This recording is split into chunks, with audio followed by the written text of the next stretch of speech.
एक सच्ची घटना है जिसे हमारे साथ शेयर किया है गौरव जी ने। गौरव जी, आपका बहुत बहुत धन्यवाद। तो अब ये कहानी सुनते हैं गौरव जी की जुबानी। मेरा नाम गौरव है और मैं पंजाब का रहने वाला हूँ। ये जो घटना मैं आपको बताने वाला हूँ ये मेरे घर में घटी थी। मैं तब 10वीं क्लास में पढ़ता था और मेरी बहन 12वीं क्लास में पढ़ती थी। तब मेरे दादा और मेरी दादी की उम्र 80 साल के आसपास रही होगी और तब दोनों ही बीमार रहने लगे थे। मेरे दादाजी थोड़ा कम बीमार रहते क्योंकि वो सुबह और शाम को सैर करते, लेकिन मेरी दादी काफ़ी ज़्यादा बीमार रहने लगी थी। उन्हें सांस की बीमारी थी, इसलिए वो काफ़ी बीमार होने लगी थी और उनका चलना फिरना बहुत ही मुश्किल होने लगा था। मेरे दादाजी तो अपनी सेहत का ख्याल रखते, लेकिन मेरी दादी अपनी सेहत का ज़्यादा ख्याल नहीं रखती। वो तो बार बार कहने लगी थी कि उनका वक्त आने वाला है, इसलिए वो ज़्यादा तला हुआ और चटपटा खाना खाने लगती। ये तो जैसे उल्टा हो रहा था। सारी उम्र वो हमें ऐसा खाना खाने से रोकती रहीं, लेकिन उस वक्त वो ज़्यादातर यही खाना खाती और कभी कभी बड़ी ही अजीब सी फरमाइश करती। मेरी दादी सारी उम्र कभी नूडल्स नहीं खाई थी, लेकिन तब वो नूडल्स की मांग करने लगी थी।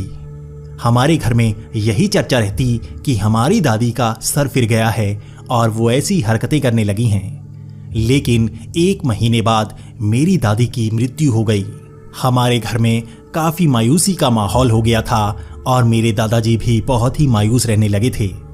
लेकिन फिर भी वो सुबह और शाम को सैर पर ज़रूर जाते और वो कहते कि सेहत अच्छी होनी बहुत ही ज़रूरी है। लेकिन 2 से 3 महीने बाद मेरे दादाजी की सेहत भी काफ़ी खराब होनी शुरू हो गई। वो अब अपने चारपाई से ज़्यादा हिल नहीं पाते थे और वो ज़्यादातर चारपाई पर ही लेटे रहते। उनको अब हिलाने के लिए हमारी ज़रूरत पड़ती। कभी वो कहते कि मुझे उठना है तो मैं अपनी बहन के साथ उनको खींचकर ऊपर उठाता, लेकिन जब हम थोड़ी देर बाद आते तो वो अपने आप खिसक कर नीचे चले जाते। जब भी हम अपने दादाजी से पूछते कि वो नीचे कैसे खिसक गए तो वो कहते कि तुम्हारी दादी मुझे नीचे खींचती है। हम इस बात को हंसी में उड़ा देते और मेरे दादाजी भी हंस पड़ते। लेकिन ये सब रात के वक्त ज़्यादा होता था। दिन के वक्त तो मेरे दादाजी को जहाँ पर बिठा दो वो वहीं पर रहते, क्योंकि उनके पास इतनी जान नहीं थी कि वो ज़्यादा हिल पाते। रात के वक्त वो अपने आप हिलकर कहीं इधर पहुँच जाते, कभी उधर पहुँच जाते। हम में से कोई उन्हें हिलते हुए नहीं देखता, क्योंकि हमें लगता वो बहुत ही कमज़ोर हैं, लेकिन ज़्यादातर तो वो अपनी चारपाई से खिसक कर बिल्कुल गहराई में पहुँच जाते। वहां पर वो हमें आवाजें लगाने लगते। जब हम उन्हें खींचते वो फिर से यही कहते कि तुम्हारी दादी मुझे नीचे की तरफ खींचती रहती है। हमारे घर में अब इसी पर चर्चा होती रहती कि हमारे दादाजी का सर भी फिरना शुरू हो गया है। लेकिन 2 से 4 महीने बाद तो हमारे दादाजी और भी ज्यादा अजीब हरकतें करने लगे। वो बिल्कुल दादी की तरह ही वही अलग अलग तरह का खाना मंगवाते। मेरे दादाजी आर्मी में रह चुके थे, लेकिन अब वो भी दादी की तरह हरकतें करने लगे थे। वो कभी कभी ज़्यादा तला हुआ और ज़्यादा चटपटा खाना मंगवाते और धीरे धीरे तो वो ज़्यादातर नूडल्स मंगवाने लगे थे। ये हरकतें बिल्कुल दादी की तरह थी। ज़्यादातर तो जब भी मेरे पापा और मेरी बहन पूछती तो मेरे दादाजी कहते कि वो ऐसे ही इसे खाना चाहते हैं। लेकिन जब भी मैं अपने दादाजी से पूछता तो मेरे दादाजी मेरे कान में कहते कि तुम्हारी दादी ऐसी कहती है। मैं कभी कभी थोड़ा सा डर जाता, लेकिन दादाजी बार बार मुझे यही कहते रहते। वो कहते कि तुम्हारी दादी मुझे ये सब करने को कह रही है। वो चाहती है कि मैं जल्दी उसके पास आऊं और जो भी काम रहते हैं मैं जल्दी उसे निपटाऊं। लेकिन लगभग 8 से 10 महीने बाद तो मेरे दादाजी बहुत ही अजीब सी हरकतें करने लगे थे। वो अपना सारा सामान हमें बांटते जा रहे थे। पहले वो अपने पैसों को ज़्यादा संभाल कर रखते, लेकिन अब उन्होंने अपने सारे पैसे निकालकर मेरे पापा को दे दिए थे। वो अपने खास मेडल्स जो उन्हें आर्मी में मिले थे उन्हें संभाल कर रखते, लेकिन अब वो मुझे दे रहे थे कि तुम इसे संभाल कर रखना।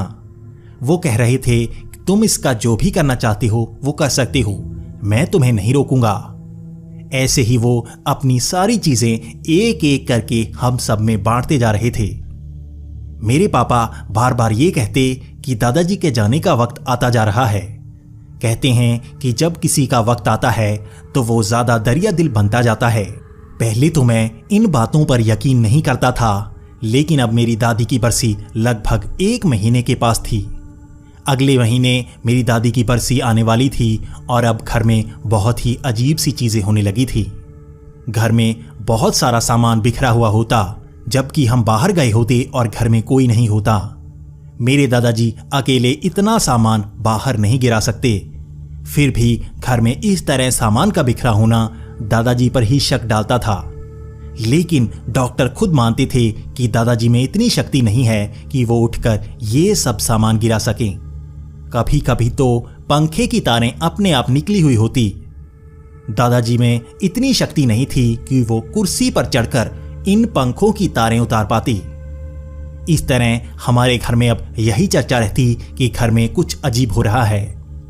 मेरे पापा ने पहले पंडित जी से बात की और पंडित जी ने कहा कि आपको दादी की बरसी करनी होगी, इसीलिए घर में ऐसी चीजें हो रही हैं। कभी कभी कुछ मरे हुए लोगों का मोह उस घर में बहुत ज्यादा हो जाता है, इसलिए उनकी बरसी करनी पड़ती है, जिसके बाद घर में शांति हो जाती है। लेकिन जब हम ये बातें अपने दादाजी से करते तो मेरे दादाजी कहते कि ज्यादा फिक्र मत करो, अब कुछ ही दिन हैं, उसके बाद तुम्हें ये परेशानी झेलनी नहीं पड़ेगी। बस दादी की बरसी तक रुक जाओ, उसके बाद घर में ऐसी चीजें नहीं होंगी और तुम्हें कोई परेशान करने वाला नहीं होगा।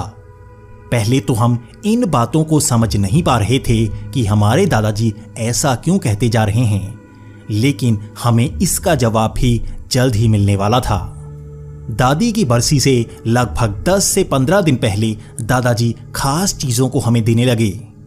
ये सब चीजें दादी की थी और दादी ने इन्हें कभी देने को नहीं कहा था, लेकिन अब दादाजी भी उसे देते जा रहे थे। दादाजी हर चीज को बांट रहे थे, जैसे उन्हें दादी ने बताया हो कि ये किसे देनी है और ये किसे। सबसे हैरानी की बात तो ये कि दादी का एक छोटा सा ट्रंक था जो नंबर वाले ताले से खुलता था। बाद में किसी को उस नंबर के बारे में नहीं पता था, ना ही दादाजी को। लेकिन वो 10 से 15 दिन पहले दादाजी ने उस ताले को खुद ही नंबर लगाकर खोल लिया था। ये हमारे सब के लिए बड़ी हैरानी की बात थी कि दादाजी को वो नंबर कैसे पता लग गया। लगभग 1 साल से वो ट्रंक ऐसे ही पड़ा था और दादाजी ने भी उसे खोलने की कोशिश की थी, लेकिन किसी को इसका जवाब नहीं मिला था। तो अंत में सबने सोचा था कि बाद में इसे काट कर ही खोलेंगे, लेकिन अब दादाजी ने इसके नंबर कैसे लगा लिए थे। हमारे घर में अब ज्यादातर यही चर्चा रहती और हम ये सोचते कि दादाजी ऐसे कैसे हरकतें कर रहे हैं, और हम सबको यकीन हो गया था कि घर में पक्का ही दादी की आत्मा है। दादाजी भी ऐसा ही मानते थे और वो बार बार यही कहते कि तुम्हारी दादी मुझे बहुत ही ज्यादा खींचती है और वो बार बार कह रही है कि जल्दी आओ।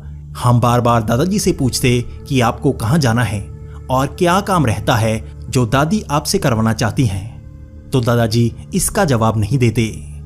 लगभग ये दिन दादी की बरसी का था और जब हम सुबह उठे तो हमने देखा दादाजी अपनी उसी चारपाई पर लेटे हुए हैं और वो ज्यादा हिल नहीं रहे थे।